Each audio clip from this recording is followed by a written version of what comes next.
Hello and welcome. I'm Rashawn Gidwani and you're watching The World Report. Let's take a look at the top headlines for this hour.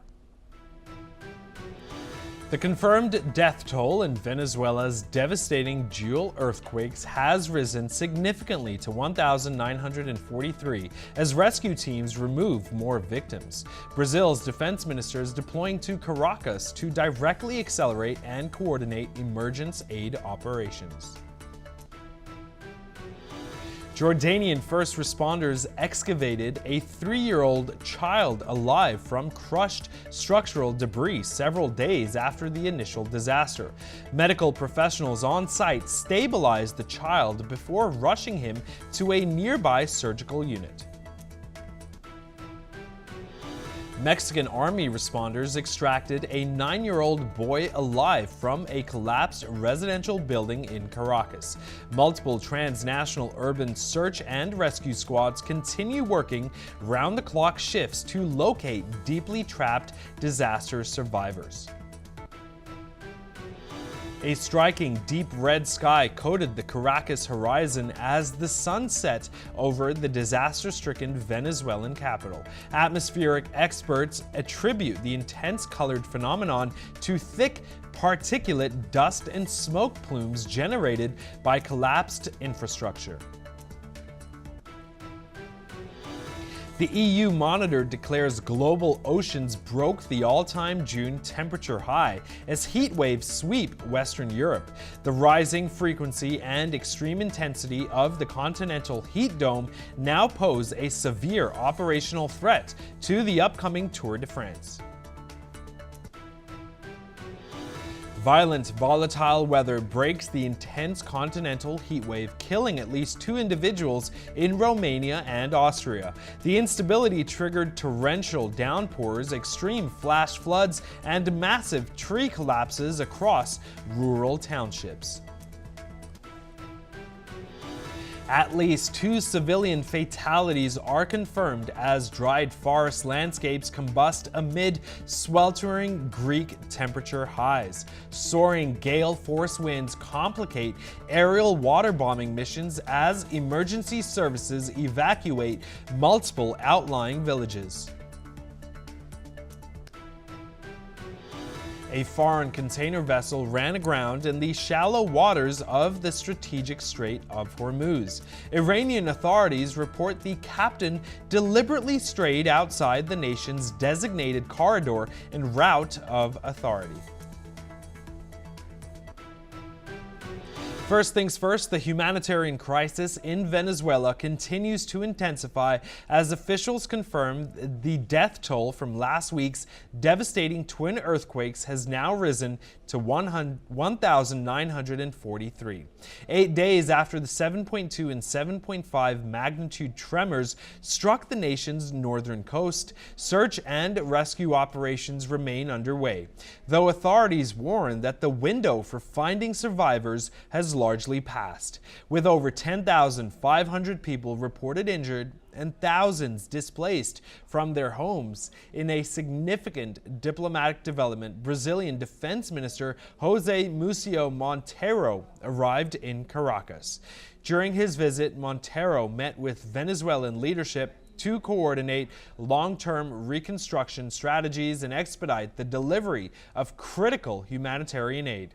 While international teams from over 24 countries remain on the ground, conditions in hard-hit regions like La Guaira and the Capital District remain extremely challenging.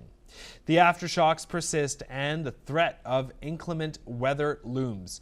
The United Nations and local authorities are scaling up support, including medical care, temporary shelter, and psychological counseling for those struggling in the wake of this catastrophe. Meanwhile, United States has escalated its response to the Venezuelan earthquake disaster, deploying more than 900 military personnel directly into the country. This significant troop presence is part of a broader multi-agency effort designed to stabilize logistics expedite aid distribution and bolster ongoing search and rescue operations across the hard-hit La Guaira and Caracas regions. General Francis Donovan, commander of U.S. Southern Command, has confirmed that U.S. forces are working alongside Venezuelan interim authorities to manage the flow of international aid. Military assets, including U.S. Air Force transport aircraft, naval vessels like the USS Fort Lauderdale, and advanced MQ-9 Reaper drones have been mobilized to map damage, identify collapsed structures, and repair critical infrastructure, including the Simon Bolivar International Airport. An additional 800 personnel are currently stationed in strategic Caribbean hubs to provide rapid support as the crisis unfolds. Now joining us live to tell us more is Dr. Naresh Wadia, seismologist, joining us live from New Delhi. Doctor, thank you so much for joining us. Good afternoon to you. Let's dig deeper into the situation in Venezuela. You are, of course, a seismologist, and we have noted that there have been aftershocks as well with regards to these twin earthquakes. What exactly is causing this right now? And of course, what is spurring these aftershocks as well? Tell us more. Yes, the aftershocks is a normal process after the major earthquake, as these were the two twin 7.2 and 7.5 magnitude earthquakes. So the aftershocks occur about 1 week or that maybe up to 1 month period. So that is the normal process. But by chance, and it is very much helpful that there is not a bigger aftershock more than 5 magnitude earthquake, although it was expected, but it did not occur. And with the passage of the time, the possibility it will be less. So there were yesterday 4.6 magnitude aftershock was there, and these aftershocks just are the readjustment of the region where the main shock has been occurred in the subsurface part of the earthquake epicenter zone. So that takes the readjustment there, and it remains for a few days, and or maybe for a magnitude 7 exceeding earthquake, it may be for 1 month. But with the passage of the time, the just reoccurrence will be less. There will be less aftershocks will be there. So these aftershocks are expected, and these are occurring there, and these aftershocks may add some destruction at the area where the aftershocks will be there, as already the buildings and other uh, structures has been just shattered by the major earthquake, that is the Venezuela 7.5 magnitude earthquake. So Right. those, as we have seen in other region also, the recent, if we can see, in part, so those are there. Now, Dr. Wadia, what more can you tell us about how the world is reacting to these Venezuelan earthquakes, in the sense that what do you believe will be done next to essentially counter such earthquakes, in the sense of reconstruction, or rather construction of new buildings and facilities moving forward? Very good example to Venezuela and to other countries, the destruction which has been occurred due to major earthquake. And as we know that the buildings which are not as part to the earthquake in the earthquake zone, then these are going to be have a more and more damages there. So these structures or buildings should be as per the norm of the earthquake occurrence, as we know that the Venezuela and the Haiti and other adjoining regions comes in the highly seismic active zone where earthquakes are taking place there. And as in the Venezuela also, although within last 100 century, more than 6 magnitude earthquake not occurred, but there was few aftershocks, earthquakes occur there. So that is necessary. And it is good that the other countries come to help to the Venezuela, as the other countries which are having the experience of the earthquake, those just US and other countries and their joining countries came to forward to help it or to assist to the people, because their expertise is required to rescue the just as the injured people during these earthquake there, and because this is only due to the just as the damage of the structure or the building or whatever is there, so that is there. And now after that the aftershocks are occurring, so there should be some help should be there, that where this damage has been occurred, just as Caracas or La Guera or those regions where the buildings has been damaged, there may be some chances of more damage there with the aftershock occurrence there. Dr. Wadia, thank you so much for joining us here on NewsX World. Much appreciated. We now have some rescue and eyewitness accounts coming in from Venezuela. The first visual on your screens, viewers, is the rescue of a toddler. In a stunning and miraculous development from Venezuela, rescuers have pulled a 3-year-old boy alive from the rubble, 6 days after the nation was devastated by twin earthquakes. Now, the child, identified as Kleber Moran, was discovered beneath the collapsed debris in La Guaira state. His rescue has been hailed by interim President Delcy Rodriguez as a vital source of hope for a nation currently grappling with unimaginable loss. The complex operation was carried out by a Jordanian civil defense rescue team. After locating the toddler amidst the wreckage, the team worked meticulously to extract him before providing immediate first aid. Footage released by the Jordanian Public Security Department shows the grueling moments the team spent navigating the fragile ruins to reach the child. Following his extraction, Kleber was rushed to a hospital in Caracas, where officials confirmed he is currently receiving treatment and is in good condition. The situation on the ground remains critical. The United Nations and other aid agencies have warned of widespread food shortages, collapsing infrastructure, and a dire need for temporary shelter. With access to assistance constrained and basic services broken down, community tensions are rising as thousands remain displaced. While the rescue of Kleber Moran provides a momentary beacon of light, international teams continue to work around the clock in a race against time to assist the tens of thousands still affected by this catastrophe. We will continue to bring you the updates as this developing situation unfolds. Now, the next video we have on your screens is of another heartwarming rescue. In a moment of profound relief amidst the ongoing catastrophe in Venezuela, rescuers have pulled a 9-year-old boy alive from the devastating ruins of a collapsed building in La Guaira. This miraculous survival story comes as the nation grapples with the aftermath of twin earthquakes that struck on June 24th. Leaving a trail of destruction across the northern coast. The rescue operation, conducted by the specialized UMAR Humanitarian Aid Unit from the Mexican Army's Emergency Response Battalion, took place in the coastal town of Baleda.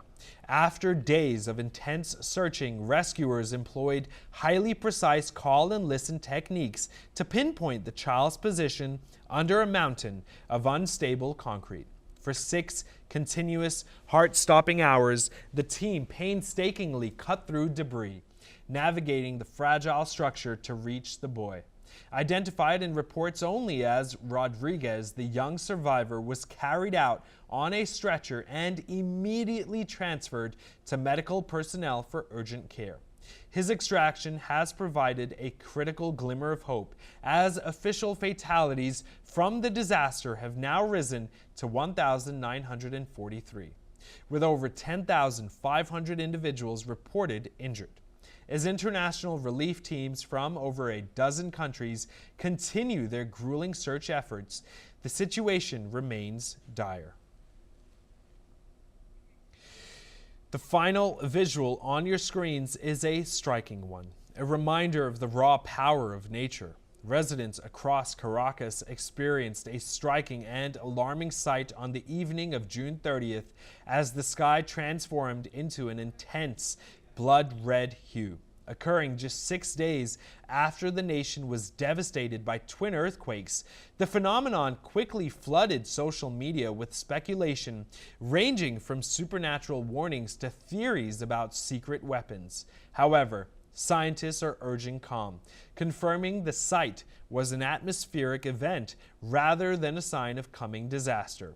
The fiery red display, locally known as a candilazo, is a beautiful yet well understood meteorological phenomenon. At sunset, the sun sits low on the horizon, forcing light to travel through a much longer path of the Earth's atmosphere. During this journey, shorter blue wavelengths are scattered away by nitrogen and oxygen molecules, leaving only the longer, deeper red and orange wavelengths visible to the human eye. This specific display was made even more dramatic by two key factors. First, seasonal Saharan dust, fine mineral particles carried across the Atlantic by trade winds, reached the region, scattering additional light and intensifying the crimson tones. Secondly, researchers note that the dust and rubble thrown into the air by the recent earthquakes may have slightly deepened the color, though the phenomenon was purely the result of atmospheric physics. While the timing felt ominous to a population already reeling from the tragedy of nearly 2,000 lives lost, experts emphasize that this red sky was not an earthquake, light, or any other geological signal. It was a natural sunset made extraordinary by the presence of dust and the specific position of the sun. As Venezuela continues its grueling recovery effort, officials are asking citizens to focus on verified information rather than internet panic.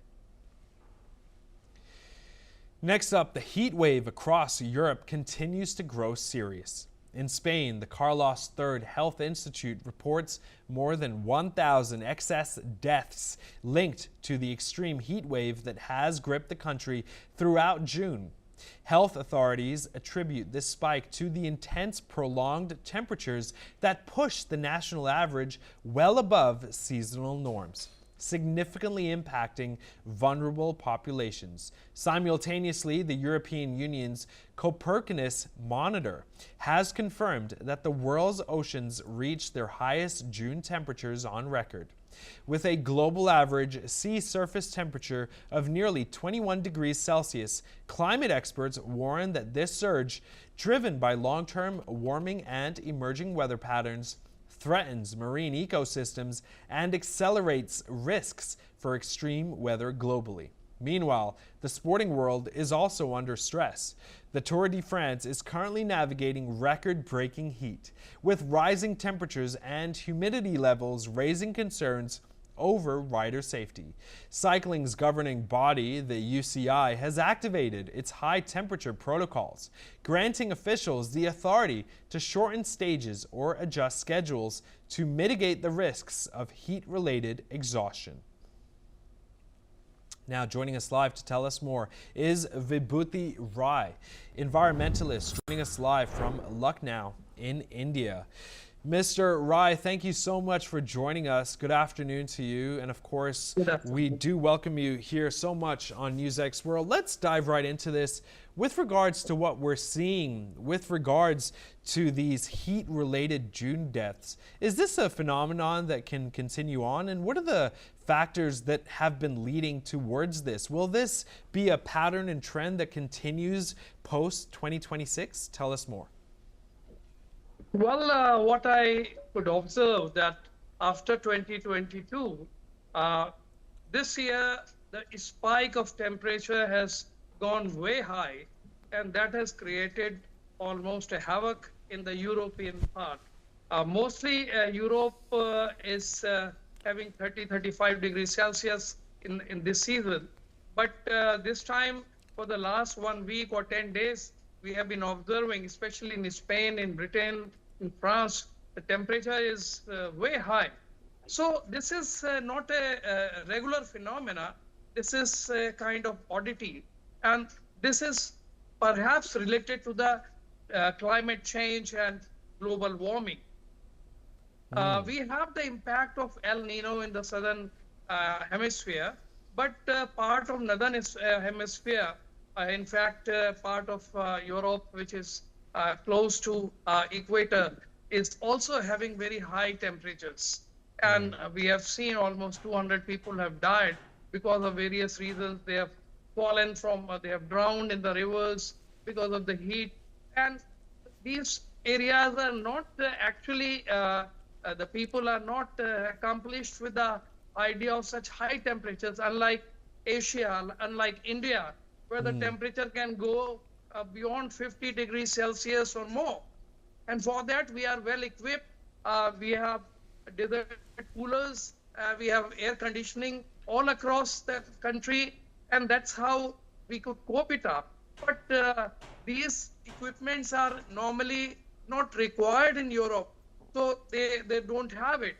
So the first priority of the government of these countries should be to first let people be known that they should not come out in the heat in the open air, and they should open the libraries, the museums, which are actually air conditioned, so that people can take refuge in these, and they can, people can save lives. And similarly, they should start importing these air conditioners from Asian countries immediately, so that at least some respite is there for people, because I think it has already crossed 10 days, and maybe in another 15 days it may continue, and that can create a lot of problems. Secondly, the side impact is on the agriculture products, because the agriculture in these countries are not suitable for 45 degrees Celsius, 40 degrees Celsius, and most of the plants may die. So I think another kind of emergency might be coming in the few weeks, and for that, the government of European countries should take immediate action and see in what way the other countries of the world, like Asian countries, can help them in providing food stuff by way of agricultural products. Right. So I think this is a unique situation, and this is the right time to take action. Yeah. Right. It is the right time to take action. Thank you very much, Mr. Rai, for joining us here on NewsX World.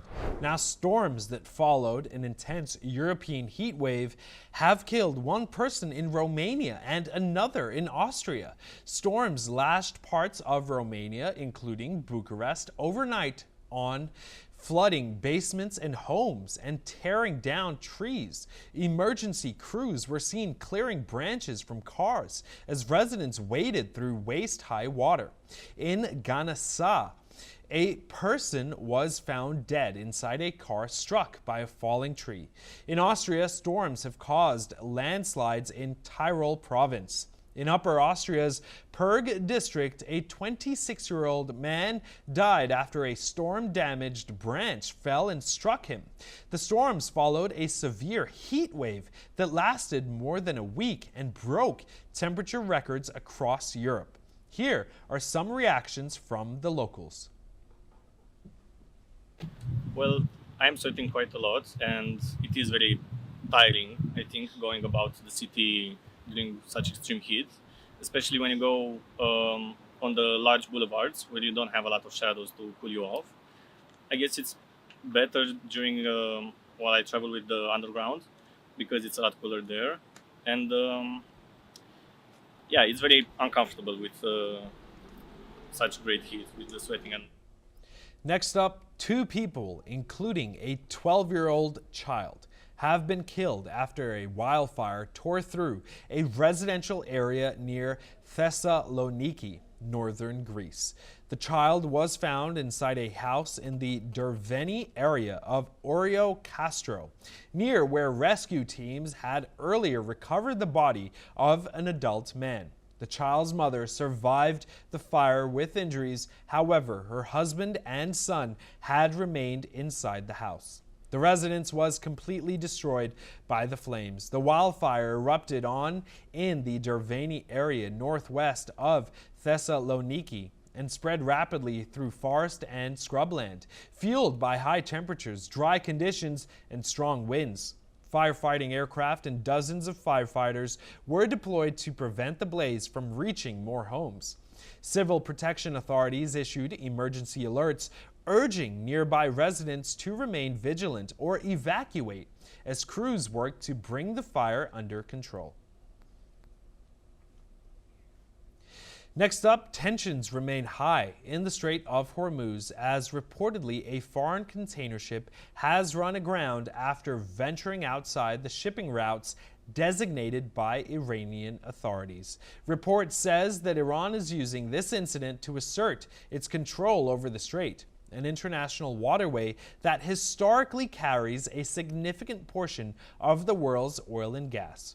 Iran's paramilitary Revolutionary Guard has repeatedly warned international shipping companies to follow only their approved routes, which they call the route of authority, or face potential incidents. The ship reportedly became stranded after navigating an unauthorized pathway outside of the approved corridor south of Larak Island.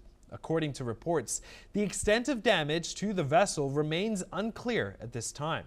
This incident comes amid high-level diplomatic talks in Doha, Qatar, involving U.S. envoy Steve Witkoff and Jared Kushner. While diplomatic efforts continue, Iran has not mentioned recent attacks on other vessels that attempted to pass through the waterway without Tehran's permission. The situation remains volatile as disagreements over transit fees and route authority continue to threaten regional stability. Now we have some breaking news coming in. Iranian Foreign Minister Syed Abbas Araghchi has issued a blistering public warning to Washington, declaring that Tehran's patience with current diplomatic frameworks is wearing thin. Araghchi has insisted that the terms of the Islamabad Memorandum of Understanding are crystal clear and publicly binding, dismissing any suggestion that the agreement is open to further interpretation or delay. The foreign minister's rhetoric took a far more aggressive turn when he directly addressed the U.S. president. Araghchi has asserted that Washington has given an explicit commitment to muzzle its regional ally, Israel, implying that the United States is ultimately responsible for restraining military actions from Tel Aviv. If they ignore their master, Araghchi declared, Iran will school them. This provocative language comes at a time when the Islamabad Memorandum, which was digitally signed by both sides just weeks ago to halt the 2026 war, is facing its greatest test. Despite the initial optimism surrounding the 14-clause framework, recent weeks have seen a collapse in trust. Tehran has accused the United States of maximalism and shifting goalposts, while the U.S. administration has publicly lashed out at Tehran for what it terms a dishonorable breach of faith regarding leaked draft terms. Araghchi did not stop at diplomatic reprimands. He issued a dire warning that any threat directed against Iranian leadership or its populace would be met with an immediate and powerful response. The foreign minister's comments signal a shift in Tehran's strategy from cautious diplomacy to open defiance, as the Iranian government prepares for the possibility that the ceasefire could dissolve entirely. As reports filter in of heightened military readiness on both sides of the Strait of Hormuz, the international community remains on edge. The Islamabad Memorandum, once hailed as a historic pathway to stability, is now viewed by many analysts as a fragile piece of paper held together by little more than mutual suspicion. With Iran now claiming that its military sword remains permanently positioned over global energy arteries, the world watches to see if Washington will respond to this latest gauntlet or if the region is poised to return to full-scale conflict. That's all we have time for. Keep watching NewsX World for more news updates from around the world. The world's